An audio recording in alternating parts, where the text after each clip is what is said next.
സ്ഥിരമായി പള്ളിയിൽ പോയി നിസ്കരിച്ചിരുന്ന ആൾ രോഗിയായി വീട്ടിൽ കിടക്കുമ്പോൾ അയാൾക്ക് ആ പള്ളിയിൽ പോയി നിസ്കരിച്ചു കൊണ്ടിരുന്നതിൻ്റെ പ്രതിഫലം കിട്ടുമെന്ന് പറയുന്ന ഹദീസുണ്ടോ?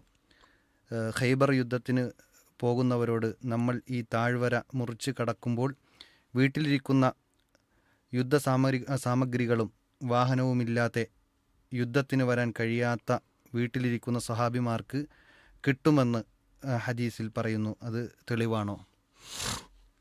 ഇവിടെ രോഗിയായി അതിൻ്റെ അടിസ്ഥാനത്തിൽ പള്ളിയിലേക്ക് വരാൻ പറ്റാത്ത ആളുകൾ, അവർ രോഗമില്ലാത്ത ഘട്ടത്തിൽ പള്ളിയിൽ കൃത്യമായി പോയി നിസ്കരിച്ച ആളുകളാണ് എങ്കിൽ അതേ പ്രതിഫലം ലഭിക്കുമെന്നത് അത് ഹദീസിൽ വേറെ തന്നെ സ്ഥിരപ്പെട്ടതാണ്. ഖൈബർ യുദ്ധവുമായി ബന്ധപ്പെട്ട വിഷയമല്ല.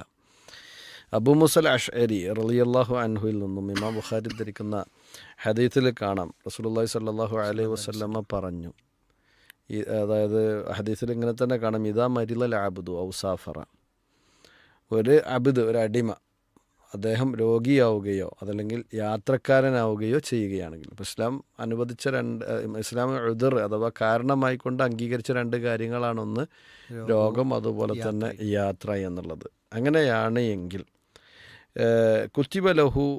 കുത്തിബലഹു അവന് രേഖപ്പെടുത്തപ്പെടുന്നതാണ് മിസ്ലമാ കാന യഅമലു അവൻ പ്രവർത്തിച്ചതുപോലെ, അല്ലെങ്കിൽ അവൻ പ്രവർത്തിക്കുന്നത് പോലെയാണ്. എങ്ങനെ? മുഖീമൻ, നാട്ടിൽ അദ്ദേഹം താമസിക്കുന്ന സമയത്ത് എങ്ങനെയായിരുന്നു അദ്ദേഹം പള്ളിയിൽ പോയി നമസ്കരിച്ചിരുന്നത് അതേ കൂലി അദ്ദേഹത്തിന് കിട്ടും. അദ്ദേഹം യാത്രയിലാണ്, എന്നിട്ട് ജമാഅത്തിന് പങ്കെടുക്കാൻ കഴിയാത്ത അവസ്ഥയിലാണ് ഉള്ളത് എങ്കിൽ പോലും അദ്ദേഹത്തിന് അതിൻ്റെ കൂലി ലഭിക്കും. അതുപോലെ തന്നെ സഹീഹൻ, അദ്ദേഹം ആരോഗ്യവാനായിരുന്ന കാലഘട്ടത്തിൽ എങ്ങനെയായിരുന്നോ അദ്ദേഹം നിസ്കരിച്ചിരുന്നത് ആ നിസ്കരിച്ചതിൻ്റെ പ്രതിഫലം അദ്ദേഹം രോഗിയാകുമ്പോൾ ലഭിക്കുമെന്ന് ഇമാം ബുഖാരി ധരിക്കുന്ന ഹദീസിൽ അബൂ മൂസ റളിയല്ലാഹു അൻഹുവിൽ നിന്ന് റിപ്പോർട്ട് ചെയ്യപ്പെടുന്നത് നമുക്ക് കാണാൻ കഴിയും. അപ്പോൾ ഇത് വേറെ തന്നെ എന്തായിട്ടുണ്ട്, ആ വിഷയത്തിൽ ഹദീസുകൾ സ്വഹീഹായി വന്നിട്ടുണ്ട് എന്നതുകൊണ്ട് തന്നെ രോഗമില്ലാത്ത സമയത്തും നാട്ടിലുള്ള സമയത്തൊക്കെ നമ്മൾ കൃത്യമായി നിസ്കാരം അത് ജമാഅത്തായി കൊണ്ട് തന്നെ നിർവഹിക്കുകയാണ് എങ്കിൽ നമുക്ക് പിന്നീട് മതപരമായ ഉദർ കാരണങ്ങളാൽ ജമാഅത്തിൽ പങ്കെടുക്കാത്ത